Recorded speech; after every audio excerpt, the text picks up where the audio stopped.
मैं नाहरगढ़ किला बोल रहा हूं। मैं जयपुर शहर के पहरेदार के रूप में जाना जाता हूं। मैं बाही किला हूं जिस पर आज दिन तक कभी किसी का आक्रमण नहीं हुआ। मेरा प्राचीन नाम सुदर्शनगढ़ था। बाद में मेरा नाम बदलकर नाहरगढ़ रख दिया गया। नाहरगढ़ इसका अर्थ है बाघों का निवास। सवाई जयसिंह द्वितीय द्वारा 1734 में शहर के ऊपर रिज के शिखर पर मेरा निर्माण एक रिट्रीट पैलेस के रूप में किया गया था। मैं वही किला हूं जहां 1857 की क्रांति में अंग्रेजों और उनकी पत्नी को सुरक्षित रखने के लिए शरण दी गई। जहां की मिट्टी पर सवाई जयसिंह जैसे शूरवीर हिंद राजा के पग पड़े जिन्होंने अश्वमेध यज्ञ किया। मैं वही हूं जहां कभी अकबर के 9 रत्नों में से एक सवाई मान सिंह आया कर। मैं 1700 फीट की ऊंचाई पर एक अरावली की चोटी पर स्थित हूं। मैंने कई ऐतिहासिक घटनाओं को देखा। मैंने 18वीं शताब्दी में हुई मराठों के साथ संधि को देखा। बाण मुख्य रूप से रानी और राजा के निवास के लिए बनाया गया था। कुछ लोगों का मानना है कि नाहर सिंह भौमिया के नाम पर मेरे किले का नाम नाहरगढ़ पड़ा। मान्यता है कि मेरे निर्माण के समय जुझार नाहर सिंह ने किले के निर्माण में विघ्न उत्पन्न किया।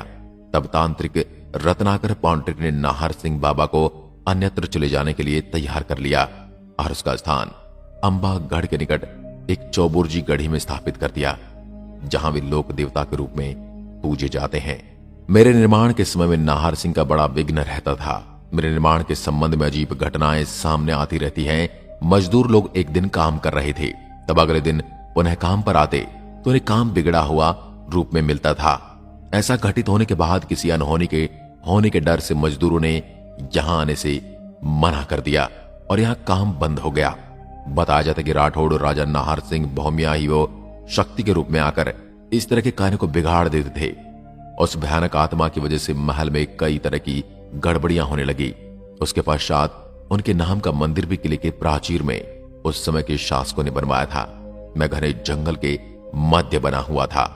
उस जंगल को प्राचीन समय में राजा महाराजा शिकार के लिए उपयोग में लाते थे, मगर मैं अब हिंसक जानवरों का घर हूं। यहाँ आने वाले पर्यटकों को भी इस खतरे से आगाह किया जाता है। मेरे इस पर्वत के चारों ओर सुरक्षा के लिए दीवारें बनाई हुई हैं। कहा जाता है कि यह किला पहले आमेर की राजधानी हुआ करता था। 1868 में राजा सवाई राम सिंह के शासनकाल में मेरा विस्तार किया गया था। 1883 से 1892 के समय में सवाई माधो सिंह ने मेरे में 3 से 3.5 लाख की लागत लगाकर कई महलों का निर्माण करवाया।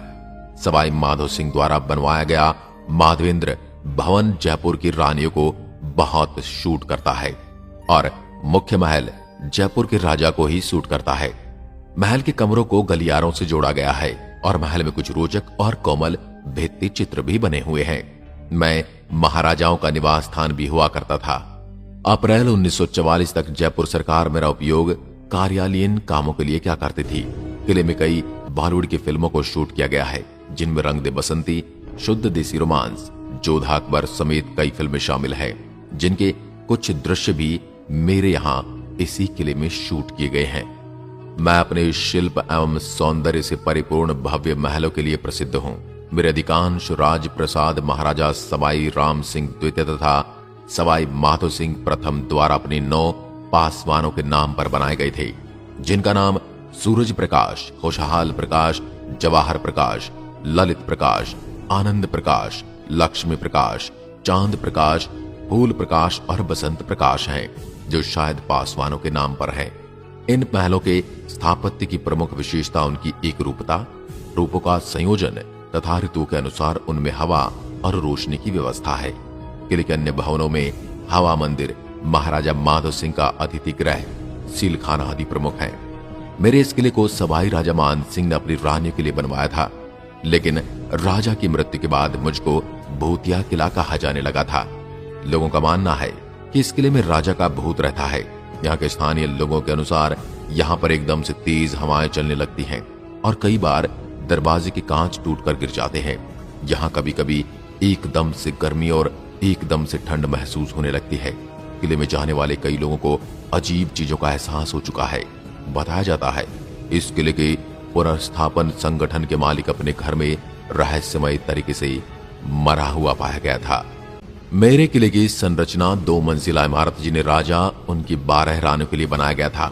9 समान अपार्टमेंट में विभाजित किलों के प्रत्येक अपार्टमेंट में एक लॉबी, बेडरूम, शौचालय, रसोई और स्टोर बना हुआ है। इन सब के अलावा महल के अन्य आकर्षणों में दीवान आम भी है, जहां राजा अपने लोगों से मिलते थे और उनकी समस्याओं और शिकायतों को सुनते थे, जिसे आप राजा का दरबार कह सकते हैं। राजा का दरबार यहीं पर लगता था। किले में भव्य और आकर्षक माधवेंद्र पैलेस को महाराजा सवाई माधो सिंह द्वितीय ने अपनी शानदार वापसी के रूप में बनवाया था। जयपुर के वास्तुकार विद्याधर भट्टाचार्य ने माधवेंद्र भवन का निर्माण सुंदर आंतरिक सज्जा, दीवार पेंटिंग और प्लास्टर पैटर्न के साथ बनवाया था। फिर 2 शताब्दी के बाद क्यूरेटर पीटर नेगी ने इसे उत्कृष्ट मूर्तियों के साथ सुशोभित किया था। बता दें कि राजस्थान सरकार और एक एनजीओ के बीच एक ऐसे प्रोजेक्ट को 10 दिसंबर 2017 से जनता के लिए खोला गया, जो समकालीन कलाकारों के लिए अपने काम को प्रदर्शित करने का एक खास स्थान बन गया है। इस जगह पर भारतीय और अंतर्राष्ट्रीय सहित 24 शीर्ष कलाकारों द्वारा बनाई गई 53 कलाकृतियां हैं। माधवेंद्र भवन के रूप में संदर्भित जनाना का निर्माण विशेष रूप से महाराजा सवाई जय सिंह द्वारा करवाया गया था। किले का मुख्य चुंबक तो माधवेंद्र भवन है, जो कभी शाही घराने की गर्मियों में भगोड़ा था। अगर सच कहा जाए तो नाहरगढ़ किले में महिलाओं के क्वार्टर को शाही महिलाओं के बीच एक छाप छोड़ने के लिए स्थापित किया गया था। शाही महिलाओं के लिए बनाए गए शानदार क्वार्टर क्वाड के बीच हिस्से तक फैले हुए हैं। जनाना का प्रत्येक सूट राजपुताना मूर्ति कला का एक शानदार चित्रण है और भव्यता का स्वाद लेता है। दूसरी ओर नाहरगढ़ किले में मर्दाना महल ने रसोइयों के मौजूद क्वार्टर के रूप में कार्य किया। सवाई माधो सिंह द्वारा निर्मित माधवेंद्र भवन में जयपुर की रानियों के लिए कमरे थे। कमरे गलियारों से जुड़े हुए हैं और अभी भी कुछ नाजुक भित्ति चित्र हैं। अगर आप मुझसे मिलने आ रहे हैं तो मुझसे मिलने का समय सुबह 10 बजे से शाम 5:30 बजे तक रहता है। इस दौरान आप कभी भी मेरे से मिलने आ सकते हैं।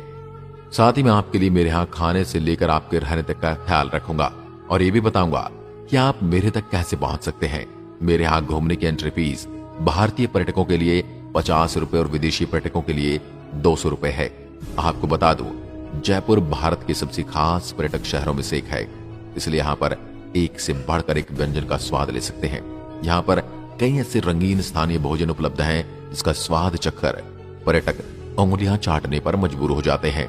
महाराजाओं और महारानियों द्वारा प्रभावित एक पारंपरिक राजस्थानी थाली में आप एक से बढ़कर एक चीज का स्वाद चख सकते हैं। यहाँ के दाल बाटी चूरमा, इमरती और घेवर जैसी मिठाइयों और प्रसिद्ध चाट जैसे भव्य व्यंजनों को खाए बिना जयपुर की यात्रा अधूरी है। यहाँ की मिठाई बड़ी लोकप्रिय और जिसमें घेवर, इमरती, हलवा, चूरमा, गज्जक, मूंग थाल और बहुत कुछ शामिल है। हालांकि जयपुर में बढ़िया भोजन के लिए कई विकल्प हैं, लेकिन आप जहां के जौहरी बाजार के उत्तम और स्थानीय स्ट्रीट फूड का आनंद भी ले सकते हैं। अब बात करते हैं कि आप मुझ तक पहुंच कैसे सकते हैं। यहाँ आने का सबसे अच्छा समय सर्दियों का होता है, जो अक्टूबर से मार्च तक होती है, और जयपुर शहर में यात्रा करने के लिए यह सबसे अच्छा समय है। इस मौसम में दिन बहुत अच्छे होते हैं, लेकिन रातें 4 डिग्री सेल्सियस से कम ठंडी होती हैं। अगर आप इन महीनों में यात्रा करते हैं तो आप साथ में ऊनी कपड़े जरूर लेकर आएं। यहाँ गर्मी अप्रैल से जून तक पड़ती है और इस दौरान में मौसम बहुत गर्म और शुष्क रहता है।